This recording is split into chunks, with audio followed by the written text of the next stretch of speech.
This happened back in 2015 during a hike I took in Arizona. The trail went through a short bit of desert, then up a medium-sized mountain that led to a canyon-like walkthrough at the top. Going for 8 to 10 hour hikes alone was my way of clearing my mind and getting away from the stress of everyday life. Anyways, the trail didn't seem to be well known, as there wasn't any parking nearby and the trailhead was really hard to find. It was hidden behind a line of thick bushes and the path was faint and faded. I never really specifically looked for low traffic trails, but I didn't like running into people all the time on high traffic trails either, so I was fine with the path being unknown. As I continued down, the trees began to look more and more dry, until most of them just seemed dead. Many had fallen over the trail, or had multiple thick branches falling off. The trail definitely hadn't been taken care of in the past few years. Making my way further down, the path began to lead through layers of thick overgrown bushes. The path was distinct enough to know that I was still on the trail though, so I kept going, but that's when I heard a very distinct sound. A whistle, coming from up the mountain. It was faint, but I could hear the whistling hold a few notes before it stopped. I will admit, it was creepy and made me pretty uncomfortable, but I just figured someone else was on the trail. In the moment, that was the only thing that made sense. Another 20 minutes go by, and again I hear the same melodic whistle, but this time much closer and louder. I was a little more creeped out this time, but I wasn't about to leave the trail just because of some guy whistling nearby. I went up about a quarter mile further, keeping my pocket knife in my hand just in case. A tree had fallen right on the path though, and the thorny branches made it difficult to climb over, so I had to walk around it. I turned to the right and took a couple steps before noticing a small valley, likely where a river used to flow. However, right in the middle was a small den made of large sticks. From the complexity of it, I knew it had to be man-made. I started putting the whistling and the den together, figuring someone might actually be living here. I got a bad feeling about the whole thing and decided I needed to go right away. But just as I turned to leave the valley, that same whistle came from right behind me. I felt my heart stop out of fear as I quickly turned to face the den. To my surprise, there was a goat standing just behind the valley, exactly where I heard the whistle from. Its eyes felt like they were staring into me as it stood there motionless. I also couldn't help but notice how large it was compared to other ones that I'd seen around the area. I was really freaking out in my head at this point and couldn't even comprehend the whole situation. After a few seconds, I managed to control myself and began walking back slowly, still facing it. But as I took one step back, it opened its mouth slightly and unnaturally. Then it let out the same whistle I'd heard too many times already. My fear took hold and I sprinted down the mountain, falling multiple times over trees and rocks. I heard the whistle one more time, softly echoing down the mountain as I made it to the exit of the trail. I never told anyone about my encounter, as I thought nobody would ever believe me and I'd only sound like a coward. But I hadn't heard about Skinwalkers until recently, and as soon as I dug deeper into them, I realized that that may be the only possible explanation to what I saw.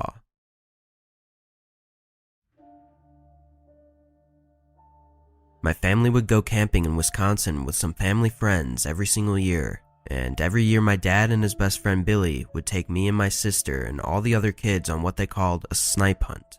If you're familiar with what snipe hunts are, then you know it's pretty much just a prank. Snipes don't actually exist, and it was just a way for my dad and his friend to come up with new, exciting ways to rile up all the kids. They described snipes to us as highly aggressive, bird-like creatures that usually hide in trees and only come out at night. We were kids, so we ate this stuff up. Every year, my sister and I would get super excited, thinking we were finally going to see a snipe. This year was no different. It was the second day of our trip, and all of the families were settled in, and my dad and Billy started their mission. They were telling all the kids that tonight they were going to try and catch a snipe, and they swore they heard one last night outside the RV. They told us that if anyone wanted to come, we can. Of course, all the kids now were super excited and also a bit afraid, but my sister and I were ready. We were ecstatic and eager the entire day. And then finally the sun started to set, and my dad got all the kids together. A few kids were holding sticks in their hands for protection or battle purposes, and one kid even brought a wooden sword. My dad said that Billy had run up ahead to scout out the area as we all started to head into the woods. 10 minutes of walking go by, and we hear rustling in the trees. We all look up and Billy jumps out covered in red, screaming that a snipe got him. All the kids started running and screaming, and me being 8 also didn't know that it was just a prank, so I started running too. I didn't know what direction I was running in, but I sprinted through the woods until I found a tree that had a big bush in it, which I could hide in. I remember trying my best not to cry or make any noise.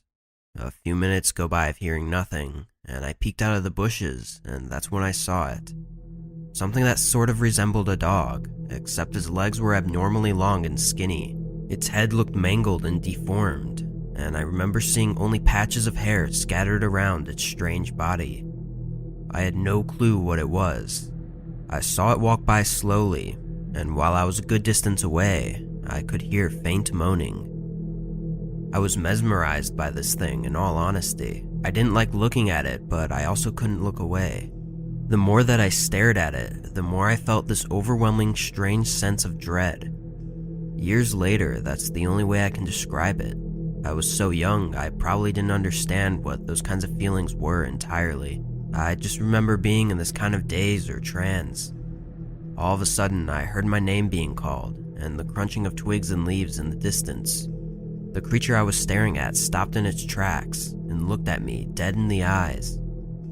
Our mutual gaze was broken by my father grabbing my arm and picking me up, scolding me about running so far, and how it was just a joke and that he was sorry. I'm sure a ton of emotions were running through him, but for me, all I was concerned about was this creature. I turned to look if it was still there, but it was gone. I didn't even hear it run away. As my dad and I walked back to the camp, I told him what I saw and how I thought it might have been a snipe. Of course, he said it couldn't have been, and that was the year that I learned that snipes weren't real.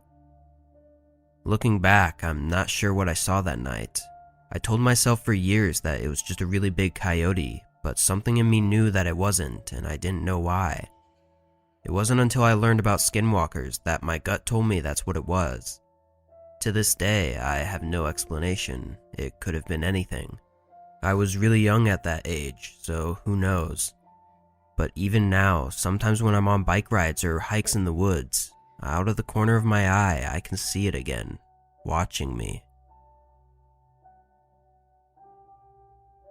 I lived in a cabin out in Canada with my wife and 2 kids for almost 10 years.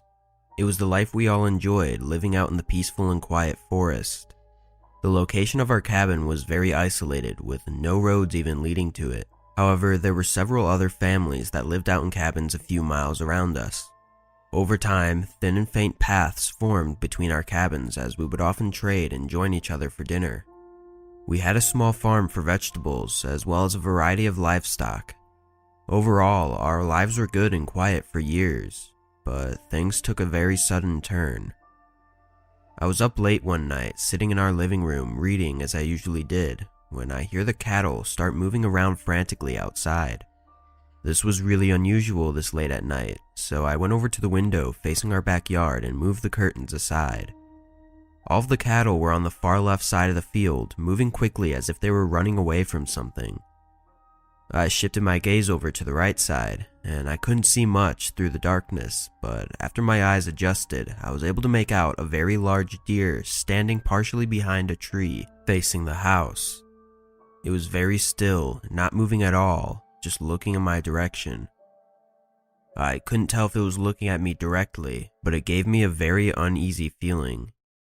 I didn't understand why the cattle would run from a deer, but seeing as it was nothing dangerous, I closed the curtain and went back to reading.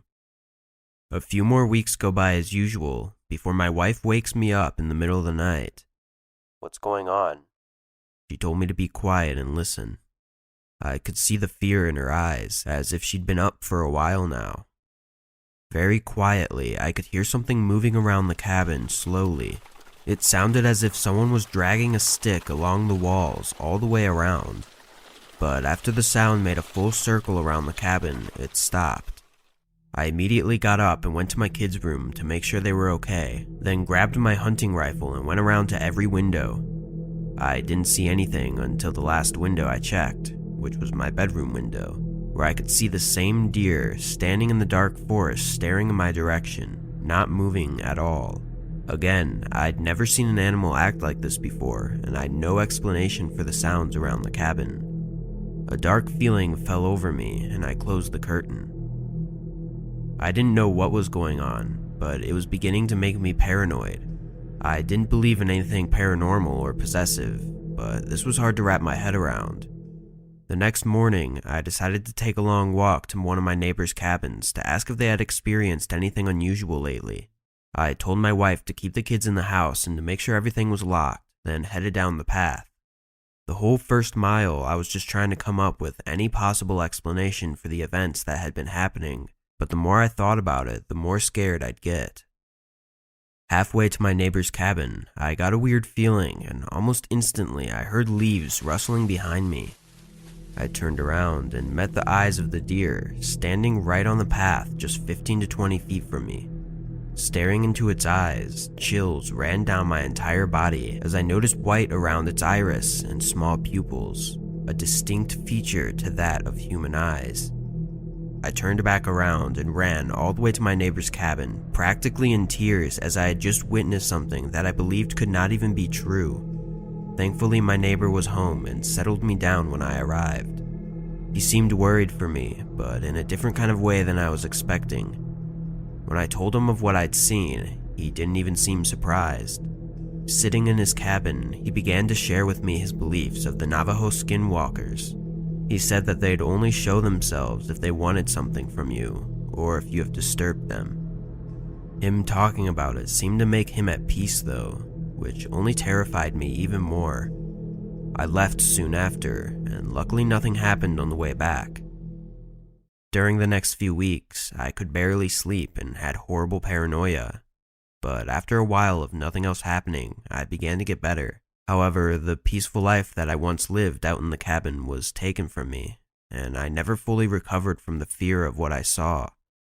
Eventually, we moved closer to town to give our children a better life.